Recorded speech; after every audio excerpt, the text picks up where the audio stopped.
Hai halo semua, balik lagi di Tujuh Tanya. Masih di cerita pengangguran negeri sipil. Saya akan menceritakan kisah hidup saya sebagai pengangguran tentunya, dan juga pengalaman masa lalu saya sebelum menjadi pengangguran. Begitu. Mari kita bahas.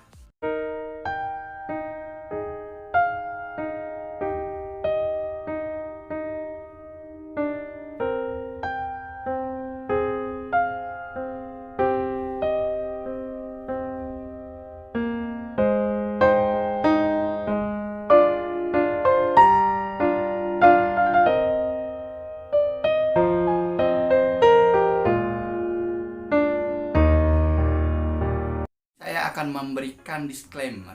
Ini ceritanya akan sedikit membosankan untuk Anda yang memang bosanan. Ya udah, tinggalin aja, skip aja, nggak apa-apa.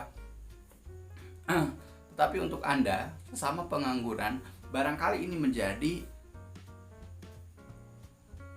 insight baru untuk Anda. Ya, dengarkan sampai akhir, karena setiap pengangguran bukan berarti tidak pernah bekerja. Setiap pengangguran bukan berarti tidak ada peluang bekerja. Setiap pengangguran bukan berarti tidak ada pengalaman hidup yang bisa dipetik darinya. Oke? Masih melanjutkan kisah tentang 7 interview yang paling berkesan, atau 7 hal pencarian kerja yang paling berkesan dalam hidup saya. Setelah yang pertama tadi itu yang trading padahal jualan kompor, HRD padahal jualan kompor. Yang kedua tadi pilihan antara interview atau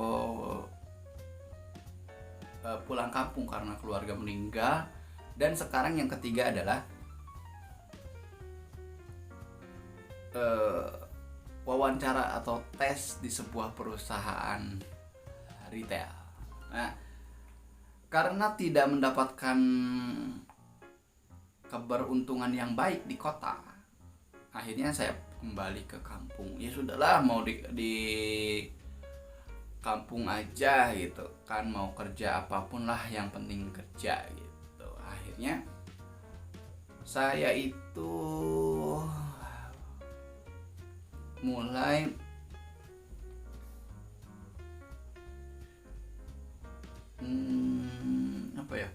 saya itu mulai cari kerja yang nggak terlalu ribet. Artinya apa? Sebenarnya bisa lulusan SMP ataupun cek bahasa Sunda nama asal kieng katanya, kerja yang seperti itu. Akhirnya saya melamar di sebuah kafe, pakai P karena orang Sunda. Oke, di sebuah kafe akhirnya diterima.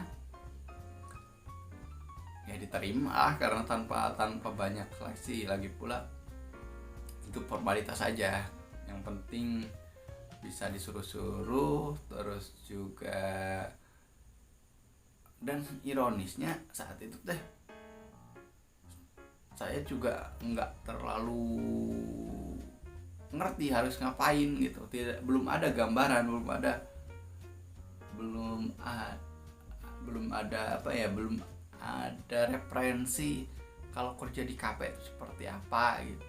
Akhirnya di sana itu kan ada yang bisa masak, ada yang bisa bikin kue, ada yang bisa bikin minuman. Nah, saya masuk kemana? Saya tidak bisa semua. Akhirnya saya yang nawarin itu apa ya, pelayan gitu ya, yang nawarin, Pak pesan apa, atau kita yang nyatetin. Terus juga kalau misalkan di dapur ada yang piring yang kotor, ya saya cuci. Itu yang saya bisa, ya udah gitu. Akhirnya itu saya kerja cuma 1 minggu. Bukan karena tidak betah atau tidak bisa gitu. Memang kalau tidak bisa kan masih bisa belajar gitu. Tapi ada kesempatan baru gitu. Kebetulan di daerah saya, di salah satu perusahaan retail atau salah satu toserba yang besar di kabupaten saya, sedang mencari pekerja di beberapa bagian. Akhirnya saya melamar. Nah, mungkin setelah kota, di Cikarang ataupun di Depok ataupun di Jakarta, itu pengalaman pertama saya wawancara yang resmi, notabene resmi itu. Jadi kalau sebelumnya kan masuk KP mah tidak terlalu ini ya, hanya formalitas gitu. Kalau ini benar-benar dites, benar-benar wawancara, dan saya saat itu belum ada konteks orang dalam di kepala saya. Ya, belum ada konteks bahwa wawancara itu banyak sekali kong kali kongnya, belum. Saya mah pede aja, terus polos aja ya, wawancara, terus juga tes tulis.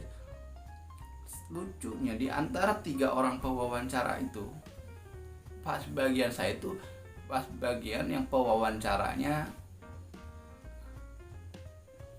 apa itu ya, galak, bukan galak, jadi judes. Saya senyum, nggak dibalas senyum.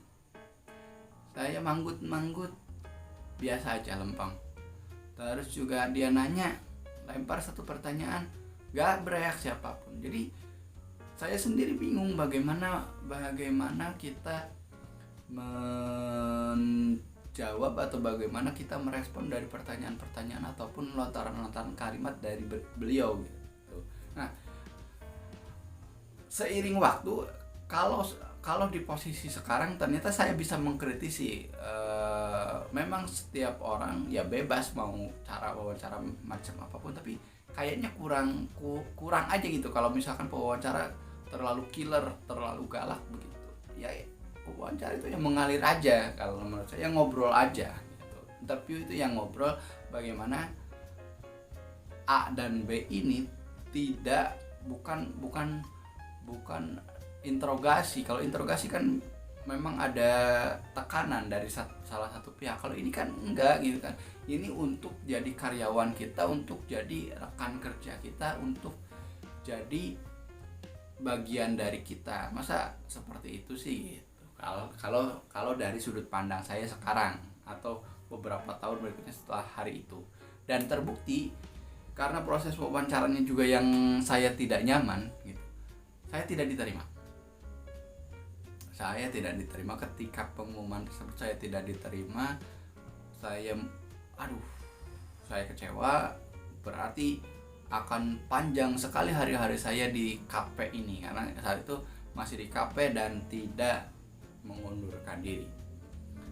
Ya sudahlah gitu. Akhirnya 2 hari kemudian tiba-tiba ditelepon lagi.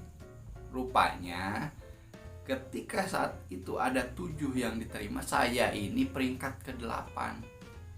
Jadi ketika satu tidak bisa atau tidak menerima, berarti saya masuk. Nah itu, saya berterima kasih untuk yang saat itu tidak ambil jatahnya. Akhirnya saya bisa masuk ke perusahaan itu dan cukup lama di perusahaan itu, sampai 5 tahun kurang lebih di sana gitu. Itu ceritanya, itu cerita wawancara yang cukup berkesan di sebuah perusahaan retail di kabupaten saya gitu. Oke, itu dia pengalaman ke berapa ya, pengalaman berikutnya lagi dari kisah perjalanan interview ataupun pengalaman pencarian kerja saya. Saya JJ ini, sampai jumpa di episode CPNS berikutnya.